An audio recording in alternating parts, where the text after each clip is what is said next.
लीजिए सुनिए आचार्य चतुर्सेन शास्त्री के लिखे उपन्यास वयम रक्षामः का 24वां भाग वक्त्राग्न, मेरी यानी समीर गोस्वामी की आवाज में। मनु और बुध का इलावर्त छोड़कर भारत में चला आना इंद्र के लिए एक प्रिय और महत्वपूर्ण कारण बन गया।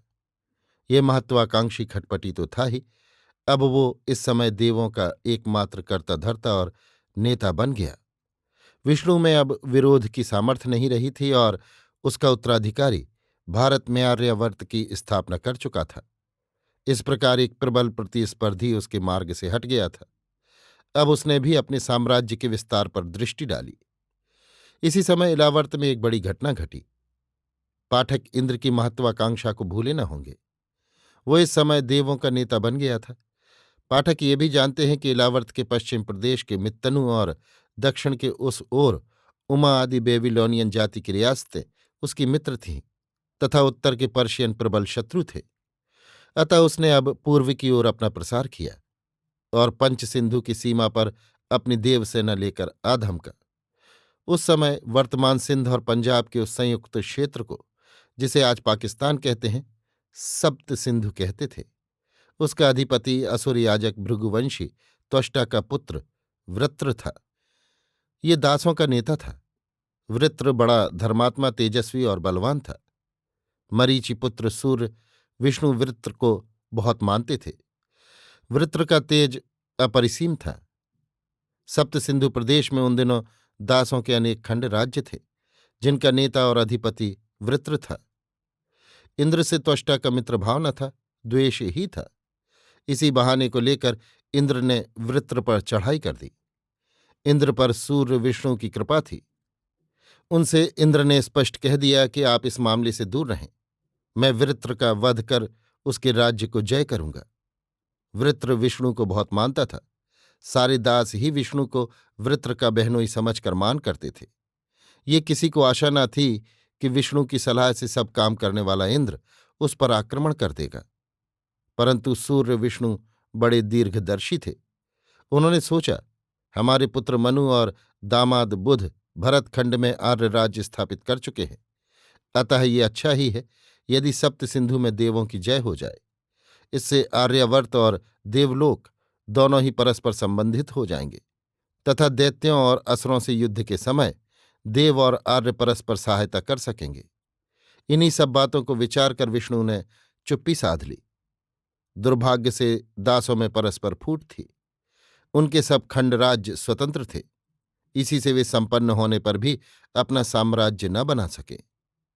इसी से इंद्र को उन्हें नष्ट करने में बहुत सुविधा मिली।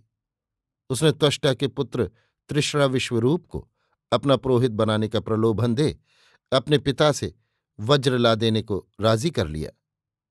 विश्वरूप त्वष्टा का ज्येष्ठ पुत्र और असुरों का भांजा था। इंद्र ने दासों में दिवोदास और सुदास, तुर्वश और यदु को अपने साथ मिलाकर उन्हें अभय वचन दिया। अर्ण और चित्ररथ नामक दो भारत राजाओं ने उसका विरोध किया। इस पर उसने उन्हें मरवा डाला। इंद्र बड़ा खटपटी और क्रूर था। अपनी कार्य सिद्धि के लिए वो सब कुछ कर गुजरता था। उसने इस अभियान में मरुतों से संधि कर उन्हें भी अपने साथ ले लिया। आजकल का बलूचिस्तान उन दिनों मरुतों का ही देश था। इंद्र ने बड़ी बुद्धिमानी से ये युद्ध योजना बनाई थी। देवों और असुरों के दो अयोध्य नगर थे। उनके बीच में इंद्र ने उरग, करोटी, पयस्हारी, मदनयुत और महंत, ये 5 रक्षक सैनिक केंद्र नियत किए। इस प्रकार ये महत 10वां देवासुर संग्राम सप्त सिंधु में छिड़ गया। दासों में फूट होने पर भी वृत्र ने ऐसा विकट युद्ध किया कि देवसेना छिन्न भिन्न हो गई और इंद्र युद्धभूमि छोड़ भाग खड़ा हुआ। अब सब खिन्न और खंडित देवगण मंदराचल के शिखर पर एकत्र हो वृत्र को जय करने के संबंध में परामर्श करने लगे। इंद्र ने कहा, देवगण, इस समय हम पराजित और खंडित हैं। हमारी सामर्थ्य का क्षय हो चुका है। वृत्र हमसे बहुत प्रबल है। वो बड़ा विक्रमशाली है। वो देव दैत्य सभी से पूजित है। इसलिए इस संबंध में हमें क्या करना चाहिए, इस पर विष्णु का परामर्श लेना हितकर होगा। विष्णु ने देवों को सलाह दी कि अच्छा यही है कि वृत्र से संधि कर ली जाए। वो अजेय पुरुष है और उसकी पीठ पर पराक्रमी दैत्य दानवों का वंश है। दास भी कम विक्रमशाली नहीं है। फिर बैजंतपुर का तिमिध्वज शंबर उसका मित्र है। इन सब बातों पर विचार कर उससे संधि कर लो। देवों को सूर्य विष्णु की सलाह पसंद आई। उन्होंने वृत्र के पास संधिदूत भेजे। दूतों में ऋषिगण भी थे, देवगण भी। वृत्र ने देवदूतों का अर्घपाद्य से सत्कार करके कहा, हे ऋषियों, हे देवों, आपके आने का क्या अभिप्राय है? मैं क्या करके आपको प्रसन्न करूं?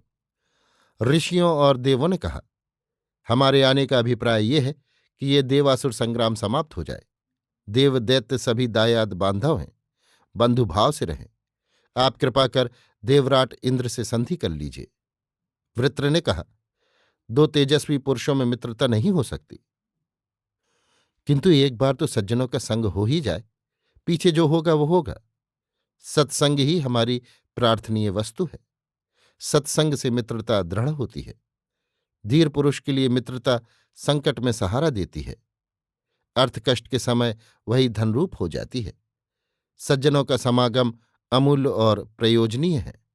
आप धीर, वीर, सत्यवादी और ज्ञानी हैं। आपका पवित्र याजक कुल है। आप देव दैत्य दोनों के पूज्य पुरुष हैं, धर्मज्ञ और सूक्ष्मदर्शी हैं। इसी से हम विश्वास कर आपकी सेवा में आए हैं।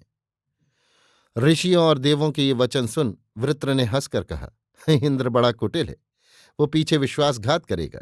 उसका विश्वास क्या? अतः आप सत्य ही मुझसे मित्रता चाहते हैं तो मैं प्रसन्न हूं, परंतु सूर्यदेव हमारे बहनोई और आपके बांधव हैं, वे हमारे बीच रहें। देवों ने स्वीकार किया। इंद्र और वृत्र में संधि हो गई। इंद्र ने बड़ा शिष्टाचार प्रकट किया। देवगण दासों से हिल मिलकर सोमपान करने और हास विलास करने लगे। इंद्र भी वृत्र के साथ वन विहार, मृगया और जल क्रीड़ा करने लगा, परंतु वो वृत्र को मारने की घात में था। अवसर पाकर उसने एक दिन समुद्र तीर पर उसे असावधान देख वज्र प्रहार से मार डाला। फिर संकेत पाते ही सब देवगण शस्त्र ले लेकर दासों पर पिल पड़े। दास असावधान और नेत्रविहीन हो गए थे। फिर भी उन्होंने डटकर युद्ध किया, परंतु उनके पास अश्व न थे। देवों को अश्व दौड़ाते देख वे भयभीत हो गए। उन्होंने अश्व और योद्धा को कोई विचित्र जीव समझकर पलायन करना आरंभ किया। नमुची दास ने स्त्रियों तक को खड्ग लेकर युद्ध में भेजा, परंतु नमुची का युद्धस्थली में निधन हुआ और अंत में देवों ने दासों के दोनों अयोध्य नगरों को जलाकर खाक कर डाला तथा वृत्र का दास साम्राज्य छिन्न भिन्न कर दिया। आज उन्हीं दो अयोध्य नगरों के ध्वंसावशेष मोहनजोदड़ो और हड़प्पा के नाम से विख्यात हैं, जिनकी खुदाई आज हो रही है। और इस प्रतापी आक्रांता इंद्र के घोड़ों से खोदी हुई दासों की वो भूमि नए नए रहस्यों को प्रकट कर रही है। आगे इलावर्त में परिवर्तन होने के कारण इंद्र, उसके अनुयायी देव और सहायक मरुतों का नामो निशान भी पर्शिया और बलूचिस्तान में नहीं रहा, परंतु भारत में मोहनजोदड़ो और हड़प्पा के रहस्यमय ध्वंस पुकार पुकार कर उस अति पुरातन घटना की साक्षी दे रहे हैं। अपने भाई वृत्र के मरने पर त्वाष्ट्रा विश्वरूप बहुत क्रुद्ध हुआ। इस पर इंद्र को इस बात का भय उत्पन्न हो गया कि कहीं विश्वरूप विद्रोह न खड़ा कर दे। विश्वरूप त्वाष्ट्र साधारण पुरुष न था, वो असुर याजक कुल का था। देव दैत्य सभी का वो पूज्य था। इसलिए इंद्र ने अपने अनुगत तक्ष को बुलाकर कहा, तू सोते हुए विश्वरूप का सिर काट डाल, किंतु इसके कंधे बड़े मोटे हैं, ये मेरी कुल्हाड़ी से न कटेंगे। डर मत, तेरी कुल्हाड़ी पैनी और दृढ़ है। परंतु मेरी कुल्हाड़ी बेकाम हो जाएगी। नहीं होगी। आप भयंकर काम कराना चाहते हैं। आपको इस क्रूर कर्म करने में लाज नहीं आती? लाज कैसी रे? मनस्वी कार्यार्थी कर्म सिद्धि को प्रथम देखते हैं। किंतु ये ऋषि पुत्र है, याजक है, इसे मारने में आपको ब्रह्महत्या का भय नहीं है? मैं कठिन कर्म करके पीछे उससे छुटकारा पालूंगा, तू अपना काम कर। ये तो घोर कृत्य है। मैं तुझे यज्ञ बलि के पशु का सिर यज्ञ भाग में दूंगा, वो सदैव तेरे वंश को मिलता रहेगा, तू इसका सिर काट। इस पर तक्ष ने कुल्हाड़े से विश्वरूप त्रिशरा का सिर काट लिया। इस पर बड़ा हल्ला मचा और जगह जगह लोग इंद्र को ब्रह्महा कहने और विद्रोह करने लगे। इससे भयभीत होकर इंद्र भागकर छिप गया। अभी आप सुन रहे थे आचार्य चतुर्सेन शास्त्री के लिखे उपन्यास वयम रक्षामः का 24वां भाग वत्राग्न। मेरी यानी समीर गोस्वामी की आवाज में।